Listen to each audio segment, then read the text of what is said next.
Welcome back to Cocktails and Classics. It's been a minute, but not gonna DDoS you here, Cam. But every chat's a dad chat now. Yeah, that's true. That is true. It's just three dads drinking and watching, and talking about movies your dad's probably seen. Yeah, I feel like this is what dads did, but didn't have a podcast about it. So hopefully the movies we watch are a little better. Back before everybody had a podcast, yeah. Exactly, right. Yeah. You just hang out and talk about movies. And now it's we just hang out and talk about movies, but it's got to be recorded. Yeah, I imagine they probably had. There's some benefit there because I'm sure they said some outlandish stuff, but it just went into the void, so nobody, no one got. That's what happens. Well, that's what happens when we say dumb shit. We just delete it and let it go into the void. Or Dylan hangs on to all of it. We delete it. Yeah. At some point in the future, we'll hold it above us. Say Dylan definitely does not put it into his blackmail bin. My homework folder. 3 terabyte homework folder. He's got a dead man switch. It immediately emails all that stuff out if he dies. He's got to keep re-upping it every day to just make sure, hey, I'm still here. Don't send the blackmail yet. You have to check in every day. It sends a thing to your phone. Right. Yeah, exactly. It's like, are you still alive? Still here? Yes. Okay. Are you still with us? God forbid your phone dies for an hour. Thumbprint verification. Now if somebody murders me, they know to take my phone so it doesn't ping the launch codes. Doesn't send out the incriminating evidence. After a hiatus, we're back. We're busy men. Cam just had a baby. Yes. I have a baby. Ben's got the oldest baby. Yeah. He's a toddler now. I saw that little dude running around the basement a second ago. So yeah, even a couple months ago, he was running around opening and slamming doors shut, open and closed. It was funny. Yeah, still does that. Still loves to do that. His latest thing is he loves to climb on top of his wooden toy box and just flutter kick his legs. So it sounds like a bunch. If you're downstairs, it just sounds like gunshots going off. That's funny. Isla does that with her high chair. She'll be sitting in the high chair and she hits her heels on the where your feet rest. Noah just likes to shit and sleep and eat. He likes to do that his too. own quirks. Oh, he already has some. When he cries, he punches the air. He'll punch, punch, punch, punch, punch, or kicking too in the same vein. Especially if I'm trying to change his diaper, he'll just repeatedly kick left and right over and over. Come on, bro. Just wait till they can roll over. I know. And it gets real fun trying to make that. Come on, just stay on your back. No, stay on your back. Come on, 2 seconds. All I need is 2 seconds. It starts to feel like a goddamn rodeo. This week, we're tipping our toes in. Ben had said he'd never seen Hot Fuzz.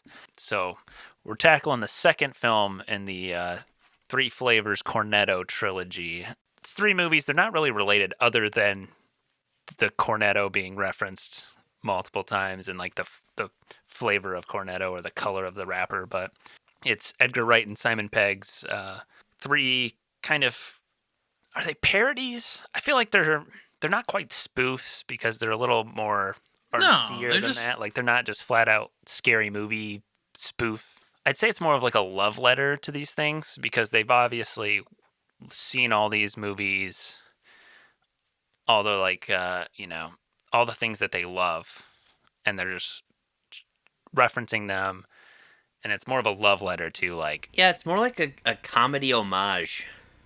Yeah. Yeah, I mean, it's a comedy action movie that takes a lot of what it does from serious movies in the genre. So to kick things off, get everybody in the right mood for Hot Fuzz, we're going to go to this week's cocktail, the Seabreeze. Ooh. I was trying to figure out, I was like, what do they drink in the movie? Well, they drink beer. He asks about the wine, and he's like, well, we have a white and a red. Officer Angel orders cranberry juice the first couple times there. So then I was like, all right, Cosmo, cranberry juice. Well, we did Cosmo for One Flew Over the Cuckoo's Nest. So then, and then I was like, Cornetto? Is there an ice cream nutty chocolate drink thing that we could maybe do. Couldn't really find anything. So then I was like, all right, let's go back to cranberry juice. So we landed on the Seabreeze. Which, man, talk about just a manly action movie and to pair it with the manliest possible cocktail. Cranberry juice and vodka. Hey, we're tying it to the movie. It doesn't necessarily have to be thematically as cool as the movie, okay? The Seabreeze is an icon of 1980s drinking, a light, refreshing cocktail that pairs perfectly with sunny days at the beach. Despite its 80s street cred, the Seabreeze likely originated decades earlier, although in a different form than it's known today. In the 1930 tome by Harry Craddock, the Savoy Cocktail Book includes a recipe for a Seabreeze cooler with a slightly different recipe. The Seabreeze is 1.5 ounces of vodka, 3 ounces of cranberry juice, 1.5 ounces of grapefruit juice, freshly squeezed. You garnish that with a lime wheel, and it's served in a highball glass. I don't know if I've ever had a Seabreeze. It's going to be tart. Grapefruit juice and cranberry juice. I've had a vodka cran. Those are pretty good. So I imagine What are you, my mother-in-law? What? I don't know. What's wrong with vodka and cranberry juice? It's a good combo. No, nothing. That's just it's what she drinks every day. So yeah. She's keeping the kidney stones away at least. Sure, that's the main reason she drinks it. It's the cranberry juice. It'll keep them away. It's really the only way to tolerate cranberry juice. Load it up with alcohol. No, I mean, it's basically like a little bit more of a tart Cosmo. if you want to make a Seabreeze, check the show notes below. Hit up the Caster links. Buy yourself some alcohol. Have it delivered directly to your door. We get a little kickback from that. If you make a Seabreeze, send us a picture. Tag us at Cocktails and Classics Pod on Instagram. We'd love to share it, and we'd love to know your thoughts on what you think of the Seabreeze. Hot Fuzz isn't available anywhere as of recording, but you can rent it. It's $4. Check it out if you haven't seen it yet, because we're going to spoil. Hot Fuzz is a 2007 action comedy mystery film. Currently sits at a 7.8 out of 10 on IMDb. It's the story of a skilled London police officer. After irritating his superiors with his embarrassing effectiveness, is transferred to a village where the easygoing officers object to his fervor for regulations as a string of grisly murders strikes the town. Directed by Edgar Wright, written by Wright and Simon Pegg. It stars Simon Pegg, Nick Frost, Martin Freeman, Bill Nye, Joe Cornish is in there, Bill Bailey. What's the dude who was 007? Timothy Dalton? Yes. Yeah. Yeah. Timothy Dalton. I feel like these are... Olivia and Colman. I think it's the case for most of their movies, is that they... I mean, I'm sure a lot of the more character actors are more well-known in Britain and the UK, but probably not super popular here in terms of what they've done or what they've been in. Yeah, and I feel like this one, for instance, well, so you got like Nick Frost, who him and Simon Pegg are in all of the Cornetto movies, and then you have like some of the characters that like you would know them from Harry Potter, for instance. Like Frank Butterman is Slughorn in Harry Potter. The guy that they go to his house, who he has all the guns and like the sea mine, that's Filch from Harry Potter, and he's in Game of Thrones. I don't know his character in Game of Thrones. I didn't really watch that. And then, like there's people who have now like gotten bigger since then. Like Olivia Colman, I would say, has gotten a lot bigger than her like kind of bit part in this movie. And then there's like Kate Blanchett is his like girlfriend at the beginning of the movie, who you never see. She's just like covered up in the like I didn't know that. the That's gear. Then like Peter Jackson is the Santa who stabs him in the hand. Steve Coogan, who plays the London inspector, he's in a lot of stuff. Yeah. Stephen Merchant was in there. Oh yeah, he was the P.I. Staker. Piss taker. Yeah. It is funny to see Olivia Colman in this role. I feel like she has never taken herself taking herself that seriously, which is nice. But just to But I see feel her like a lot in of this her role, roles now. yeah. Well, they're all like, I don't want to say serious, but like she's a great actress, right? Like she's probably one of the best Yeah. like working actresses right now, and yeah, just to see her in this movie where she's just like doing sex one-liners the entire time is very funny. Yeah, I could have shown you around the police station. I've been around the station once or twice. A bit of girl Like on girl, everyone huh? like knows she's. Everyone knows she's gonna like say something like crude, and they're all just like, "Ha!" The dude who always like the boomhauer of the fucking police station. Like every time she says something, he's just like, "Tits, cock." Just like. So we kind of landed on this movie because previously when we recorded Beetlejuice, I had just like rewatched all of these movies, Shaun of the Dead, Hot Fuzz, and The World's End. And I mentioned it, and Ben was like, "Oh, well, I haven't seen Hot Fuzz." And I was like, I was talking so highly because I feel like when I watched this the first time, it was actually like my least favorite of the trilogy. And I feel like since I've gone to college and I switched my major to film, and I was like, all right, I'm just gonna watch as much film as I can, and just want to see all these movies. It's so much better now because I've seen so many more movies and I understand all the references that they're hitting. Not necessarily niche, but like, for instance, one thing is like they reference Bad Boys 2 the entire time. They even show you the reference before. Like they're like, this is what's going to happen. The classic Michael Bay, people are just standing there. It's a low shot and we pan around them a million times. Like they're not doing anything. They're just looking off into the distance, but the camera just keeps like circling around them and switches both ways. Like you're like, oh yeah, that's the Michael Bay shot from Bad Boys or whatever. And then like later on in the movie, once you hit the action sequences, it starts literally doing those camera shots. So like I gained a whole new appreciation for this movie watching it now after I had seen, Point Break and Bad Boys, and like really you start to like understand more of like the humor that they're going for in this one, I think. Yeah, for me, the main reason I like this movie, I think Shaun of the Dead is still my favorite, but I think I haven't seen the third one, the World's End one, but they do so much foreshadowing in this movie or setups early on that pay off like an hour later. And it's like, and you only really, I feel like every time I watch this movie, I pick up on more stuff that I'm like, oh, that happens later. Like that's a later thing. I mean, the immediate obvious one is like the supermarket guy runs up to him and he's like, I'm a killer. I'm a slasher of prices. You have to arrest me. And like obviously he ends up being a killer, right? But then there's so many other ones. Like there's a part earlier on where there's a woman doing a crossword and she's like fascist. And, Angel's like, what? He's like, oh, it's the crossword clue. And then he later in that exchange says hag. And then it's like, oh, that's also part of it. But then at the end, they like exchange that exact, thing back and forth. And there's just so many like little bits, either bits like that or again, like literally foreshadowing of like what's going to happen later with like dialogue earlier on that seems to maybe not be pertinent at the moment. Well, there's so much of the movie is like that. Like even just when they go get the sea mine. Oh yeah, it doesn't work. It hits it and they run out and like, oh, it didn't go off. Okay. And then the very end of the movie, it ends up going off.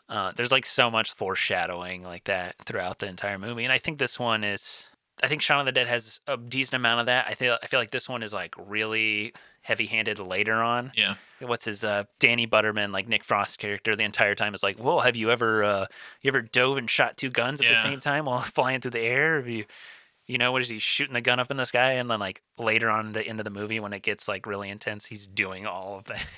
Of that. It's like, why would you ever do any of that? One small one so two I noticed this go around.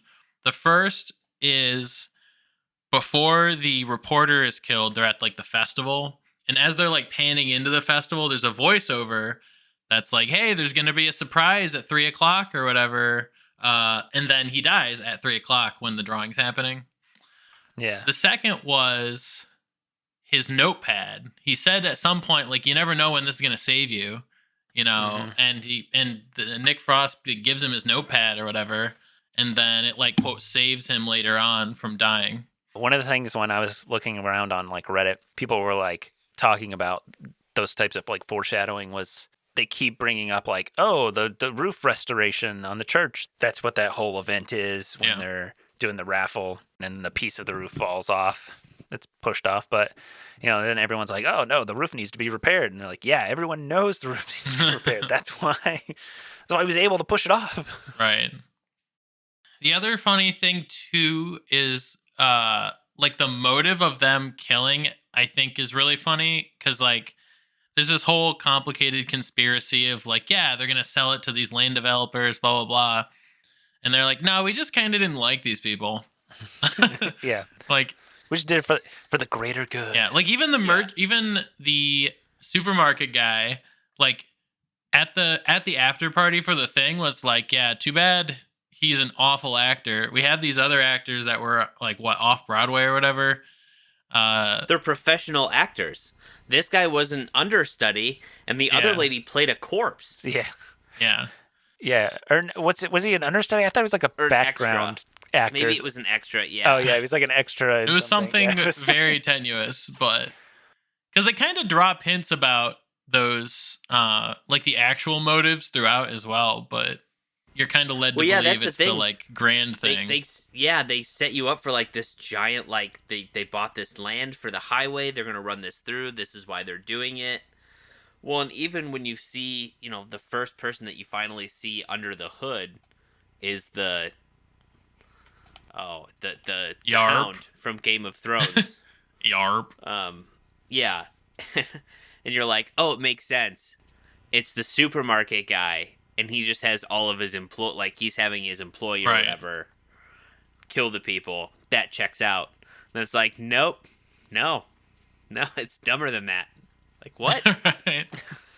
We just didn't like his house. We can't have these hoodlums around here. But why did you? Or he was a terrible actor. Well, what about her? She had that annoying laugh. Like, what about that guy? Yeah, his house was awful. Yeah, we told him not to build his house like that, but he did it, so he had to go. Oh, the journalist? Right. Riddled with spelling errors. Newspaper became a tabloid. Had to be stopped. You don't understand. We have to win Village of the Year. It's all for Village of the Year. I love that the movie doesn't really like go away too much from some of the like goofiness in it. Even though there's literally like P.I. Staker or like Martin Blower or like some of the goofy ass names that are. I mean, what's his face is Messenger, Tim Messenger. Yeah. What was the Gardner ladies? Something Tiller or something like that, wasn't it? Yeah. Like all of their last names are like tied to their profession, basically. Yeah. Ben, what did you think on your first viewing of Hot Fuzz? I remembered watching, like, I remember going to watch this movie, or it was on TV or something, and I think the part of it I had seen was something about, like, I just remember there being something with Simon Pegg in the police uniform, and I can't remember if it was one of the scenes, like, with kids or something, but I only watched, like, 2 minutes of it, and I was like, this just doesn't seem like anything's happening, and it's probably because it's a movie that you actually kind of, like, if you just watch 2 minutes and there isn't anything going on, even though there's a reason for it, you kind of have to sit and watch it. Yeah. After this viewing, yeah, I really enjoyed it. I loved the aspect of it just being like a giant spoof on the buddy cop comedy. I love the fact they're even open. Have you seen Point Break? When he wants to shoot Keanu Reeves, but he can't. So, like, he just lays on his back and just fires up in the air. Then at the end of the movie, Nick Frost's character does that exact thing where he can't bring himself to shoot, so he just aims his gun up and starts firing up in the air. Like, just classic. I said, I was not expecting the mystery aspect of it. I was expecting just a lot more action movie, I guess. I was expecting more of a straightforward comedy action. I wasn't really expecting the mystery part of it. I really enjoyed it. It was interesting to me. I love the fact that after the reveal, you're like, oh man, like I remember kind of having to pause it and hitting pause and being like, they just, found out it's the whole town, yada yada yada. Like this must be the end of the movie. Then being like, oh wait, there's still quite a bit left to happen. Like this is interesting. That what the hell else is gonna come of this? And then what might be my favorite part of the movie, we haven't talked about, but talk about something that was referenced earlier, right? The Andes. They're talking about, be careful who you pull a gun on. Everybody and their mother has a gun in this town, and he's like, well, who all has guns? Farmers and their mothers. But then at the end, when he rides back into town and they're sitting there, the guy with the big overcoat opens up. He's got a shotgun with him. The one lady opens her little basket on her bicycle. It's full of guns. Like literally everybody in the town just has hidden guns on them, which I just found to be hilarious. Well, even further too, his first encounter is with a farmer, and then his mom pulls a gun and tries to shoot him too. Like literally. Crazy. Yeah, I just thought it was a really well done balance of finding humor, but also the fact that the action scenes weren't like some of the way the people like die or get injured or caught is funny, but at no point is it like I'm trying to think of a good example, like some of the movies like a Hot Shots or Naked Gun, where it's just like the fight scenes are just over the top comedy for the sake of being funny. Like these seemed like they really wanted to make an action movie and let comedy be a part of it, but it never once felt like they were sacrificing the action or the gunfights or anything else just for the sake of a joke, which I thought was really good. I like what you were saying, Ben, about that it doesn't sacrifice one thing for the other. Like there's some bits when I watch this movie that I like absolutely crack me up. But at the same time, I'm like, the action scenes are still good. Like the car chase at the end, like some of the like shootouts and stuff, like they're still really good. And I think the other thing is like, I don't know. I feel like almost this movie is more gory to me than Shaun of the Dead almost. I think it's just because Shaun of the Dead is more overly saturated in gore because it's zombies, right? Like you're like cutting people into but like the murder scenes in this are pretty violent, but they like stand out from the rest of the film. I guess this one's like slightly more like settled in realism than I guess Shaun of the Dead, like you're saying. Because I guess each has like their big one, because like this one, I feel like when the dude's head just gets destroyed by the church steeple thing, like that's disgusting. And then I guess in Shaun of the Dead, is it David, the like douchey dude? He like gets pulled through the window and then torn apart. Rip his stomach off. Like, that's pretty gross too, but it is pretty gross. I forgot about that part. I think also the woman getting stabbed in the neck with the garden shears was pretty brutal too. Yeah, I was gonna say I feel like that one was pretty intense. Yeah, I would agree. I was kind of shocked about how graphic the murders were. So you think like comedy and action movie, even most action movies don't. I mean, some do, but a lot of them don't get super graphic in that sense. At least not the ones that they reference in the movie. I know kind of in more recent years, I feel like a lot more of like the shoot 'em up style movies have gotten more and more intense with how, bloody and gory things can kind of get. But yeah, I was shocked the first murder, and I'm like, oh, this got fucking real. Because don't they like, isn't like even the first murder, like the acting guy, isn't he like decapitated? Yes, I believe so. Yep. Yeah, but I think it's also just that kind of like Edgar has those like roots in horror, I guess. I mean, Shaun of the Dead was horror comedy still, but like I feel like this movie still, the mystery element to it is still kind of like horror-esque, because it's like Yeah. you don't know who the grisly murderer is, and it kind of be like not quite like I Know What You Did Last Summer, but like in that vein where there's like, there's this mysterious killer or like doing things, but it's not quite like a serial killer type thing. Like it's not quite like a slasher film in that sense. It is still like a detective story. Ben, you mentioned the Andes. I feel like they're one of my favorite parts of this movie.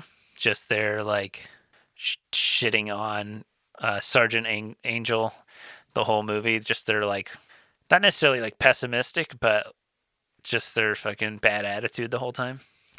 I love everyone that works at the police station. The Andes just have this over-the-top confidence and then are consistently wrong about everything, but still feel the need to be overly confident. Like, just, like I said, like the moment early in the movie when they're just like, everyone and their mother has guns, and he's like, who all has guns? Farmers? And their moms? But then, like, the next time you see them, they still want to sit there and, like, act like they're confident and superior. I love the other sergeant where every time they're at a crime scene, he just goes he goes to Angel and he's like, so Sergeant Angel, what is the correct method of procedure here? And then Angel says something, he goes, that's correct. Guys, make sure we do that. He's just like he does everything as if he's quizzing him, and in reality it's obvious he just doesn't know what the fuck he's doing. Or then like when Tim Messenger is like trying to talk to Angel, and he's like, "What's your perfect Sunday?" And then like he's like, "Oh no, I've got this. I'll talk to the press." He's like, "My perfect Sunday would be." Like, come on. Even the sergeant that like works the booking station, just I don't know, just like his when he rides off. Huh? I didn't know we had a mounted division. It's like, all right. Dude just doesn't pay attention to anything that's going on. Just fantastic. It's been probably been a year at least since we've done some trivia on here. Typically we've just gone to reading off some trivia facts, but I sat down for the movie, I would hope I do Zach proud, and got some good trivia questions for us here.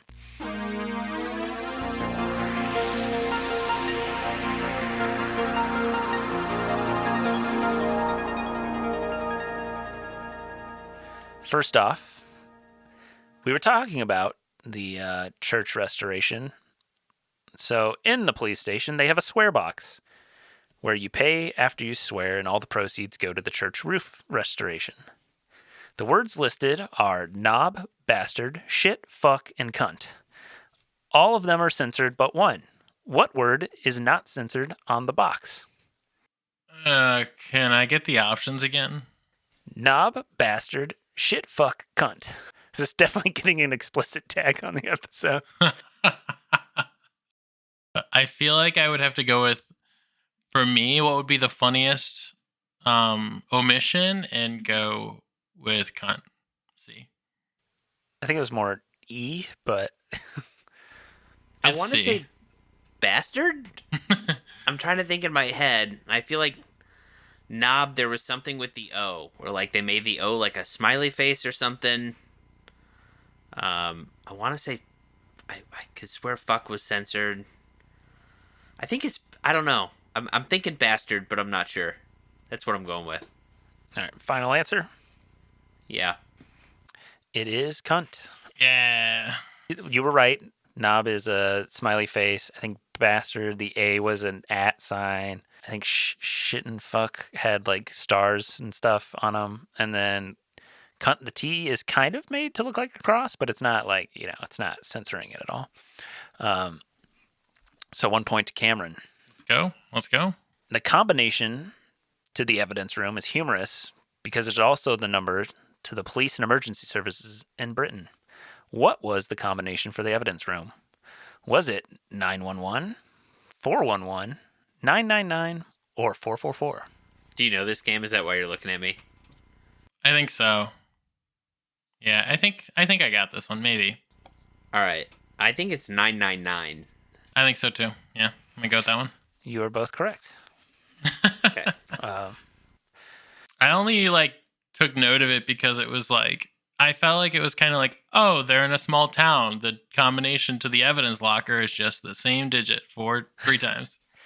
Yeah, I did not realize that it was like the emergency number there, and then when I saw it, I was like, I didn't know that either. Okay, that elevates the joke to the next level. That's like, See, I Yeah. I was thinking that I could not remember the code of the evidence locker. I just knew that it was 999 in Britain. I don't know why. Fuck if I know why. I feel like I've seen the poster somewhere where they always did the keep calm and whatever. I feel like I'd seen one of them where it was dial 999 or something. I feel like I'd seen that somewhere. I don't know. Or maybe I've just watched maybe it was on an episode of Sherlock or something. I don't know. It's the only BBC show I can think of that I've seen. I want to say 911 also works because of American shows and movies and television being so prevalent. I think they also just forward it to that number as well, if I remember correctly. Because I know there was a problem at some point that was people kept calling that number or dialing that because they see it so much. Okay. But all right, next question. We're gonna get maybe slightly harder as we go here. Perfect. So Ben has 1, Cam has 2. So in the initial pub scene where Officer Angel busts all the kids in the pub, what is the birthday of the second underage kid in the pub? Is it February 22nd, 1969, May 8th, 1969, March 11th, 1969, or April 20th, 1969? Was that the kid that went, ah? No, that was the third one.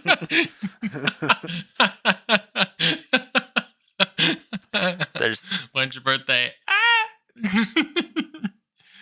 Sorry. God. I mean, I don't know. Can you repeat the options again so I can randomly pick one? All right. So they're all 1969. But February 22nd, May 8th, March 11th, or April 20th? I'm going to go with April 20th.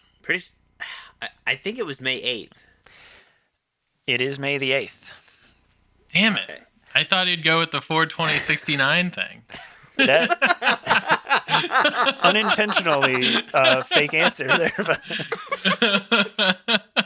Wait, you didn't it's gotta be 4/20/69. You made that the fake answer? You didn't even put that together? Well, I went for the 420. I forgot about the 69, but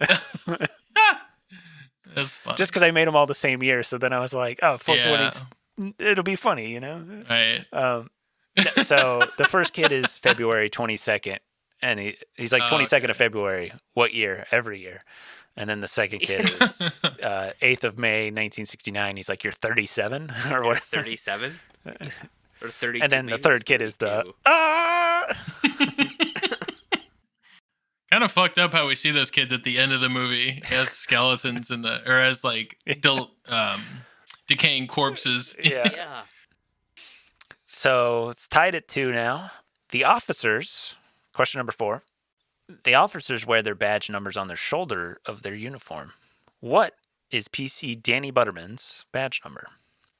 Is it God damn it. 101, 128, 134, or 777? What were the first couple? Can you repeat all those numbers? Jesus. 101, 128, 134, or 777? I'm going to go with the A, I guess. I want to say 134. Nobody is correct. 101, Cameron, was the guy who runs the booking station. Okay. 128 is Danny Butterman's number. 134 is Olivia Colman character. And then 777 is Angel's. That makes sense. Because the supermarket manager calls him 777 at one point in the movie too, and he's the only character that refers to him by his badge number. But well, I feel like it all right. also makes sense because they say 666 is the number of the devil, and 777 is like heaven. Angel, the number of yeah. number of God, angel. Checks out, makes sense. How deep? Smart. And Edgar Wright guy. He's good. Such an man, edgelord. imagine if he made some sort of like Marvel movie. That'd be pretty cool. He didn't, right? Did he get fired or did he leave? I don't know if he got fired or if he left. I don't remember what the story was, but He was supposed to do Ant-Man. people were super hyped that he was going to do Ant-Man. Yeah. And the rumor at the time was that he was going to do Ant-Man, and it was going to be him and our hero, Joseph Gordon-Levitt. Interesting. Oh. Okay. Um. Does look like he left, by the way. Yeah, Ant-Man. I if I remember correctly, it wasn't he was fired. It was like I think he wanted to do things a certain way, and they were like, you have to do it this way. It has to fit X, Y, and Z. And he was like, I don't want to do this anymore. It's like before Marvel gave people a slightly shorter leash or longer leash. Yeah. Yeah, I think he was thinking he would get more of the James Gunn treatment. And they were like, no. And then after he leaves the movie, then they're like, hey, Taika Waititi, you want to do this more like a comedy? Yeah, go for it, man. And then it's just like, oh, Edgar Wright, I guess. Yeah, fuck you, man. I don't know. I don't know what to tell you. I mean, You want to make this entire Thor movie dick and poop jokes? Nice. Sounds good. You want to do another one? Well, the Ragnarok was good. Yeah, and then they were like, oh, do you want to... Okay, people liked that. Do you want to do that again, but like more? See, And it was worse. They made the Batman 89 mistake, right? Batman 89, really successful. Warner Brothers like, we love it. Tim, do another one. Go full. He's like, Go all full right, Tim. cool. They're like, you can do whatever you want. The first one was so good. You can do whatever you want with the sequel. And then they watched the sequel. McDonald's was like, that's way too dark, man. We can't sell kids' toys for this movie. And Warner Brothers was like, Tim, what the fuck, man? He said I could do whatever I wanted. Oh, shit. God damn it, dude. Ugh. And it wasted such a good villain, too, in the Thor movie. Gore was so good. That was the best part of the damn movie, and it was a stupid movie. I haven't seen it because everyone just literally told me it was awful, so I just never... Like, took the time honestly, to it's watch not it. worth seeing. Christian Bale is really good as the God Butcher, but that's it. That's all that's worth it there. Which is dumb. Well, I have another question, if you want to hear that. All right. Yeah. All right. Well, we need to. We're tied. Yeah, we are tied. I said it would get progressively harder. Yeah, yep, it has. What is the license plate number of PC Butterman's car when he almost hit Nicholas with his car at the fountain at the very beginning of the film, coming out of the Christ. pub? Is it F258NYW, K918XHN, CA51WXX, or So dumb. What SF02MFI? See, I don't know. The fuck? The fuck is this? Jesus. I'm gonna say B. I don't have another reason other than the fact that I'm throwing shit at a wall. Oh, God. No one is correct. Fuck. All right, tiebreaker question. How many eyelashes are on Nick's face without going over? It is A, F258NYW. Fuck, I almost said that. No, messed All right, up. so, We hopefully tied. Great. The outcome everybody likes. the tiebreaker question here. We're going to go just whoever gets it closest. Just closest. Okay. Yeah. What year was the fountain next to the pub restored? There's a plaque that we see with the names, and it has the year listed. Do we write it down? Sure, we can do that. Ben, do you know it? I'm pretty sure. I think this is the one. Unless I'm just blowing smoke, this is probably the easiest one. All right, if this doesn't get you, I could be wrong. I can come up with another tiebreaker. But It's fine. I'm cool with being tied. All All right. right, I wrote it down. I'm ready. Yeah, I did too. This is- I hope I'm not about to sound like a complete moron. It's backwards, but it's 1993. I put 1903.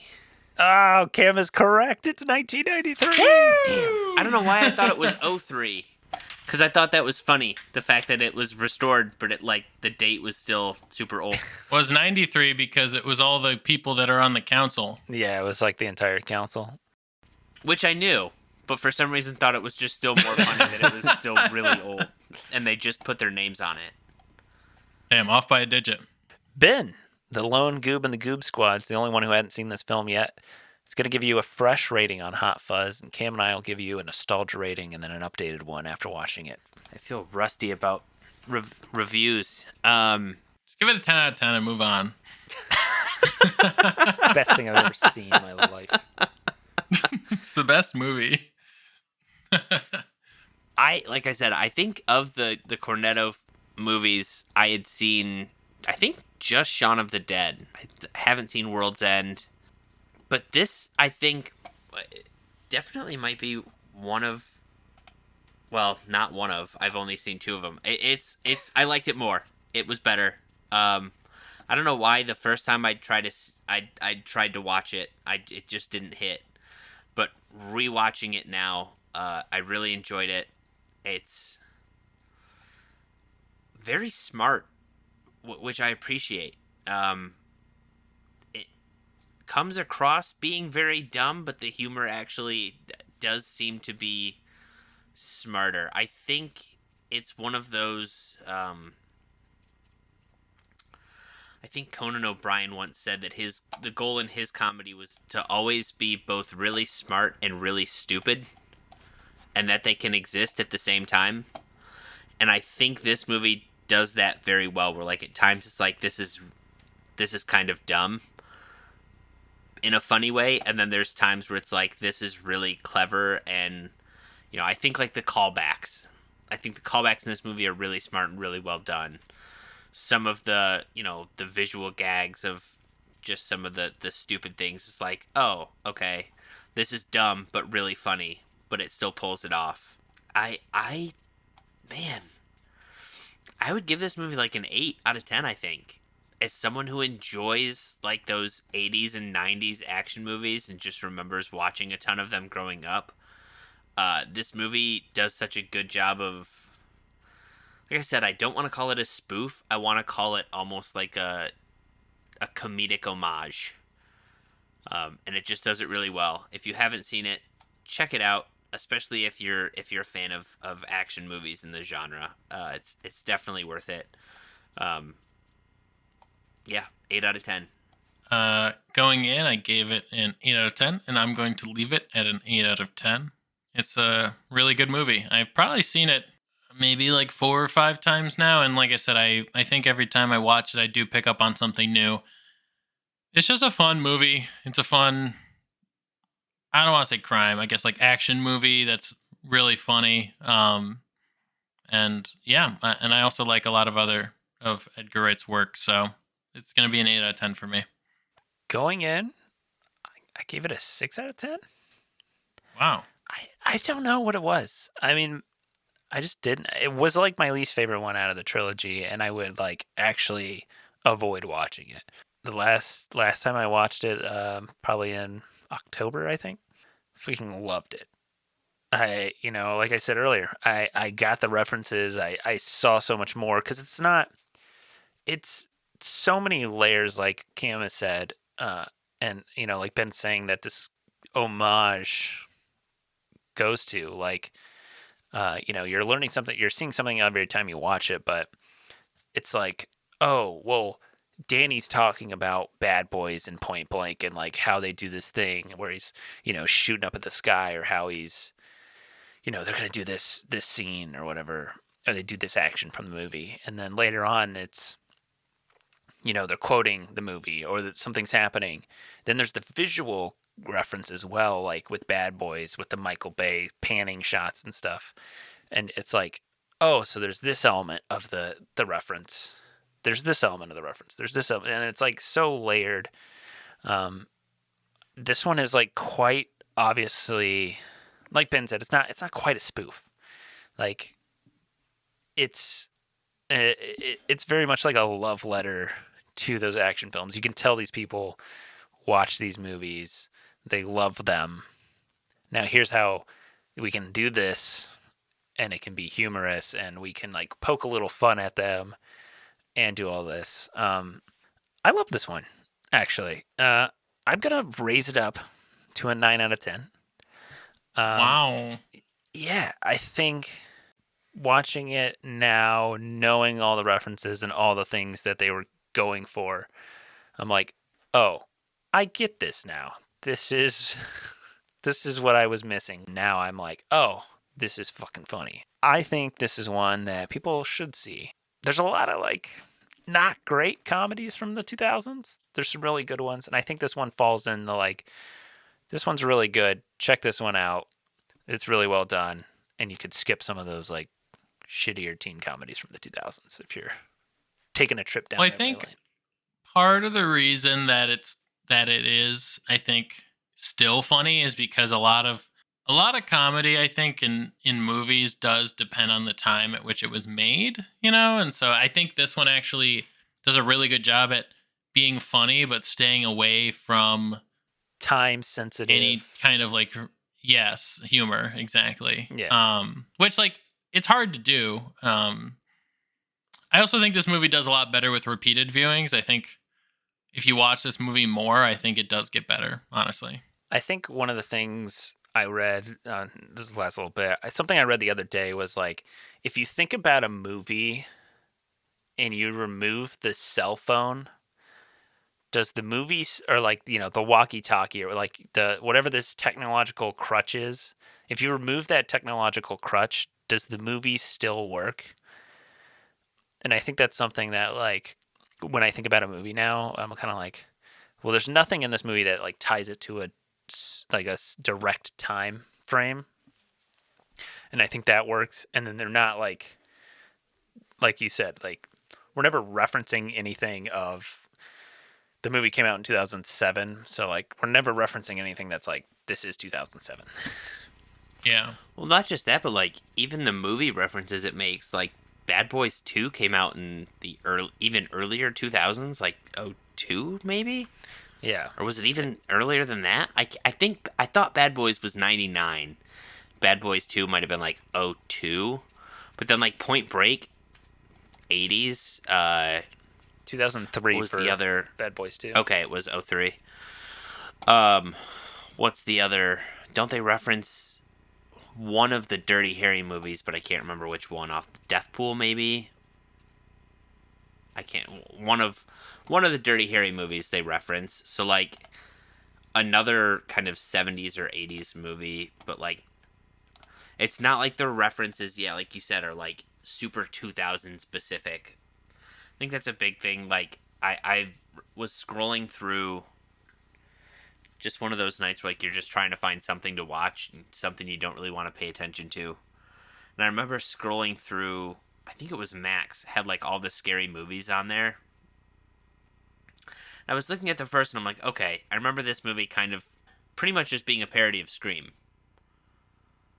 But then I'm looking at like 2 and 3, and then like as it went on, the more I'm realizing, like, with just the cover image that's on Max, I'm like, God, they really dove into, like, everything has to tie into what's culturally relevant, which is also ridiculous, because by the time they were writing the movie to the time the movie came out, the references already kind of felt dated. If you enjoyed this episode, don't forget to rate and subscribe. Check us out on Instagram at Cocktails and Classics Pod. Check out our website, www.cocktailsandclassicspod.com. Hit up the caster links below, get yourself some alcohol, and send us pictures of your cocktail when you make it. Check us out next time. Share us with your friends and family. Leave a like. Rate us wherever you listen, please. Helps us out. And as always, watch responsibly.